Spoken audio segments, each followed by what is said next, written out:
Well, hello everyone.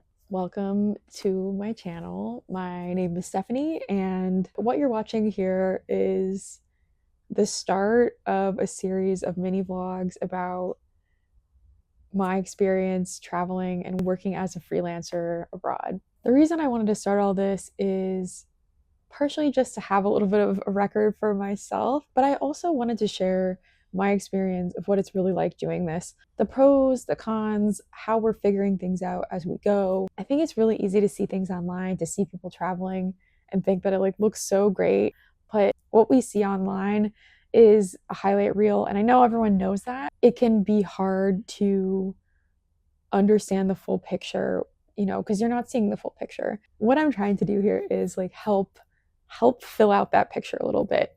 Obviously I'm not going to be sharing every tiny detail. That would be probably pretty boring, but I want to give a little bit of a glimpse of what that's really like and take you along, because I think it can be easy to glamorize stuff like this, and I want to show the full thing, the fun stuff, the amazing stuff, but also the annoying things and the difficult things, so you really get that full picture that we're talking about here. The thing I kind of wanted to talk about was our travel day in general.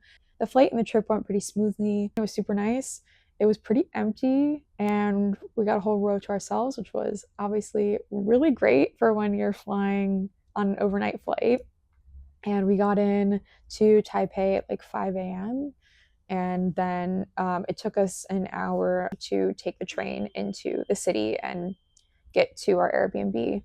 We also booked the Airbnb a day beforehand so we could check in right away, which is annoying that we had to spend a little bit of extra money, but we know from past experience that getting off a long flight like that and not being able to shower or rest and having to keep your luggage with you all day just really stinks.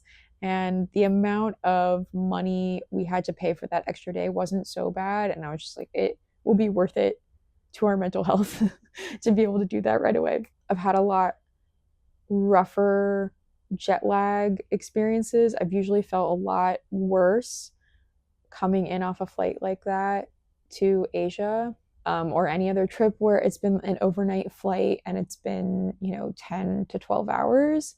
Usually I feel a lot worse, and this was pretty good. Not perfect, but much better. I'm usually in a much crabbier mood by that point.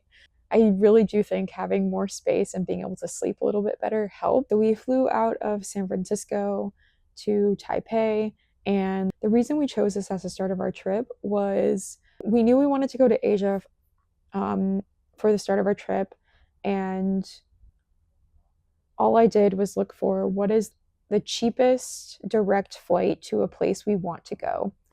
And there were really only two options, and that was Tokyo and Taipei, and Taipei was a little bit cheaper. We've been to Japan before, and it's great, and we will probably try to go on this trip, but it wasn't as urgent either, and we've never been to Taipei before, so there was some concern as we started to figure out that we picked literally the exact time that people are celebrating Lunar New Year.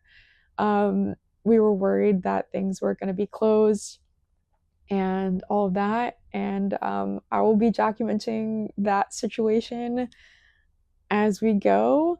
But as we talk to more people, we kind of decided to just roll with it and be like, okay, some stuff's gonna be closed, some stuff's gonna be different, but also it could be really cool and interesting to see everyone celebrating Lunar New Year. We've never seen that before. Obviously, people do celebrate it in the Bay Area, that's not unusual, but it's not like the whole city is celebrating it.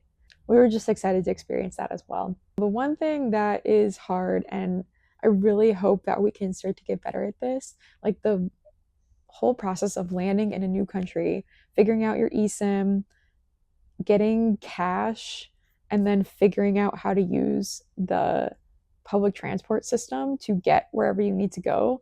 That whole process is always way more difficult than I think it's going to be.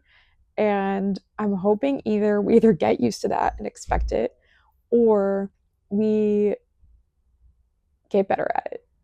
Those are the things that I really hope we can do as we keep traveling to new places, that we'll start to get better at figuring those things out, because it takes a while, and you're tired and confused. And we, unfortunately, are not people that know a million languages, so it's harder to talk to people and figure out what to do. So that's hopefully something we'll get better at as we go. Thanks so much for hanging out, for listening. Please give me advice if you have any perspective on working as a freelancer contractor while abroad, working and traveling, trying to balance all those things. Please feel free to let me know your thoughts, and I will check back in with you tomorrow. Okay, goodbye.